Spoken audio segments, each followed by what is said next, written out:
દોસ્તો, ઘણીવાર ભક્તો અને સાધકોના જીવનમાં એવો સમય આવે છે જે સમયે પોતે ખૂબ પરેશાન થઈ જાય છે. એવા સમયે વિશ્વાસ પણ ડગમગી જાય છે.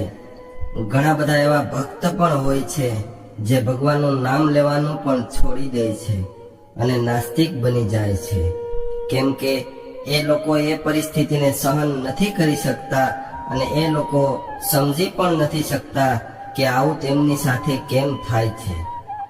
જે લોકો પૂજા પાઠ કરે છે, ભગવાનની સેવા કરે છે, તેમના મગજમાં બસ એક જ વાત હોય છે કે તેને ખૂબ જ સુખ મળે અને એના મનની બધી મનોકામના પૂર્ણ થાય. પણ સવાલ એ છે કે સુખ તમે ભોગવો છો તો તમારા ભાગનું દુઃખ કોણ ભોગવશે? દોસ્તો, આજના આ વિડીયોમાં ખૂબ જ મહત્વપૂર્ણ જાણકારી હશે કે જ્યારે જે પરીક્ષા આપણી લેવાય છે, જ્યારે આપણા જીવનમાં દુઃખ આવે છે, ત્યારે આપણી સાથે અમુક ઘટનાઓ જરૂર બનશે. એવા સમયે ખુદને કેવી રીતે મજબૂત રાખી શકાય, આવી ઘણી બધી વાતો તમને આ વિડીયોમાં જાણવા મળશે. દોસ્તો, વિડીયો શરૂ કરતા પહેલા અમારા વિડીયોને લાઈક અને નવા હોય તો અમારી ચેનલને સબસ્ક્રાઇબ જરૂર કરજો. જીવનમાં સુખ ભોગવવાની સાચી મજા તો ત્યારે જ આવે જ્યારે તમે જીવનમાં દુઃખ ભોગવેલું હોય. કેમ કે આપણે કોઈ લીટીને ટૂંકી કરવી હોય તો તેની બાજુમાં ખાલી એક લાંબી લીટી દોરી દો તો પહેલી લીટી એની મેળે જ ટૂંકી થઈ જશે. એવી જ રીતે જ્યારે આપણા જીવનમાં દુઃખ આવે, પરેશાની આવે, ત્યારે જ આપણને ખબર પડે કે સુખની અસલી વેલ્યુ શું છે. એક ભૂખ્યાને જ ખબર હોય છે અન્નની વેલ્યુ શું છે, અન્ન કેટલું જરૂરી છે. જેના શરીર ઉપર કપડાં ન હોય એ જ કપડાની વેલ્યુને જાણતા હોય છે. જેની પાસે ઘર નથી એ માણસ જ જાણે છે કે ઘરની વેલ્યુ શું છે. એટલે જ જ્યારે દુઃખ આપણા જીવનમાં આવે છે ત્યારે જ સુખની વેલ્યુ અને તેનો અનુભવ સમજાય છે. આમ તો આ દુનિયામાં કોઈ એવો વ્યક્તિ નથી જેણે સુખ અને દુઃખ બંનેનો અનુભવ ન કર્યો હોય. દુઃખ અને સુખ બધુંય કર્મ પર આધારિત હોય છે.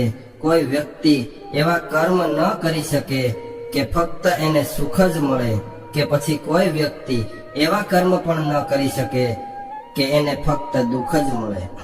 પૂર્વજન્મથી જ આ કાર્ય ચાલતું આવ્યું છે, એટલા માટે દુઃખ પણ ભોગવવું પડે છે અને સુખ પણ ભોગવવું પડે છે. પ્રકૃતિનો પણ આ જ નિયમ છે. જ્યારે આપણે પૂજા પાઠ કરીએ છીએ ત્યારે ભગવાન આપણી પરીક્ષા લે છે. ત્યારે આપણે આ બધી વાતોને સમજી નથી શકતા કે તેઓ આપણી પરીક્ષા શું કામ લે છે. જે લોકો પૂજા ખાલી એટલા માટે કરે છે, એના જીવનમાં ક્યારેય પરેશાની ન આવવી જોઈએ.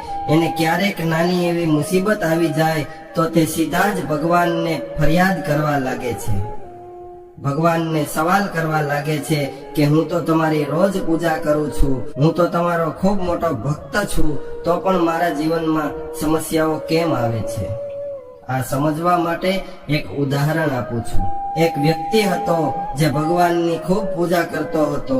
એકવાર એના પગમાં કંઈક વાગી જાય છે અને એને ચાલવામાં થોડી તકલીફ પડવા લાગે છે. પછી તે ભગવાનના મંદિરમાં જાય છે અને ભગવાનને મેણા મારવાનું ચાલુ કરે છે કે ભગવાન, હું તો રોજ તમારી પૂજા અર્ચના કરતો હતો, દિવસ રાત તમારું જ ભજન કરતો હતો, તો પણ તમે મારું એક્સિડન્ટ કરાવ્યું.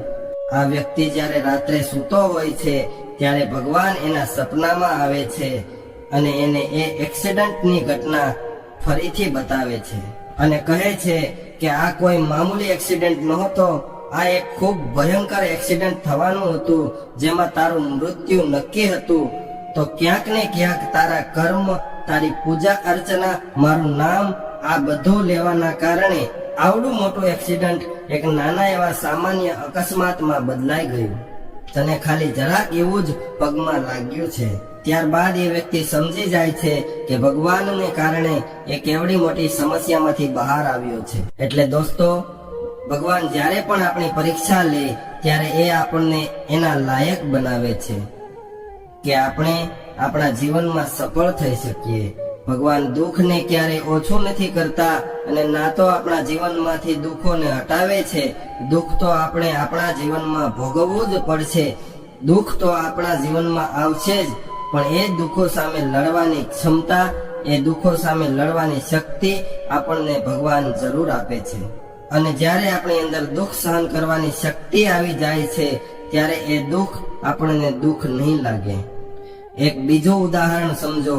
એક વ્યક્તિ મરચા ખાઈ રહ્યો હતો. જ્યારે તેને તીખાશનો અહેસાસ થયો, ત્યારે તેણે એક ગોળની ભેલી ખાઈ લીધી અને એને આરામ થઈ ગયો. ત્યારે એ વ્યક્તિને બીજો વ્યક્તિ પૂછે છે કે શું મરચાની તીખાશ ખતમ થઈ ગઈ? ત્યારે પહેલો વ્યક્તિ જવાબ દે છે, નહીં, બિલકુલ નહીં. મરચાનું તીખાપણું તો એટલું જ છે, પણ ગોળે મરચાના તીખાપણાને સહન કરવાની શક્તિ આપી દીધી, જેના લીધે મને જરાય એવું નથી લાગ્યું કે મેં મરચા ખાધા છે. ભગવાન આપણા જીવનમાં જે કાંઈ પણ રોલ પ્લે કરે છે, આપણા જીવનમાં એનું જે કાંઈ પણ કાર્ય હોય છે, કે એ આપણને એટલી ક્ષમતા પ્રદાન કરી દે, એટલી શક્તિ આપી દે કે આ દુઃખ આપણને દુઃખ જ ના લાગે. એટલા માટે ભગવાનને દોષ ના દેવો જોઈએ, આપણા કર્મ ઉપર ધ્યાન દેવું જોઈએ, આપણી બુદ્ધિ અને વિવેકનો ઉપયોગ કરવો જોઈએ. હવે આપણે એ સમજીએ કે ભગવાન જ્યારે આપણી પરીક્ષા લે છે તો કેવી રીતે લે છે, એ કયા સંકેત હોય છે કે આપણે જાણી શકીએ કે ભગવાન આપણી પરીક્ષા લઈ રહ્યા છે. જ્યારે ભગવાન આપણી પરીક્ષા લઈ રહ્યા હોય છે, ત્યારે ઘણીવાર એવું બને કે આપણે જમવા બેઠા હોઈએ અને દરવાજા ઉપર અચાનક કોઈ વ્યક્તિ આવી જાય જે ભૂખ્યો હોય, અથવા કોઈ માગવા વાળો હોય, અથવા કોઈ જનાવર જેવા કે કૂતરો અથવા ગાય આવી જાય અને એવા સમયે આપણે આપણી થાળીમાંથી રોટલી ખવડાવી દઈએ છીએ, એનો મતલબ છે કે ભગવાન પ્રસન્ન થઈ જશે.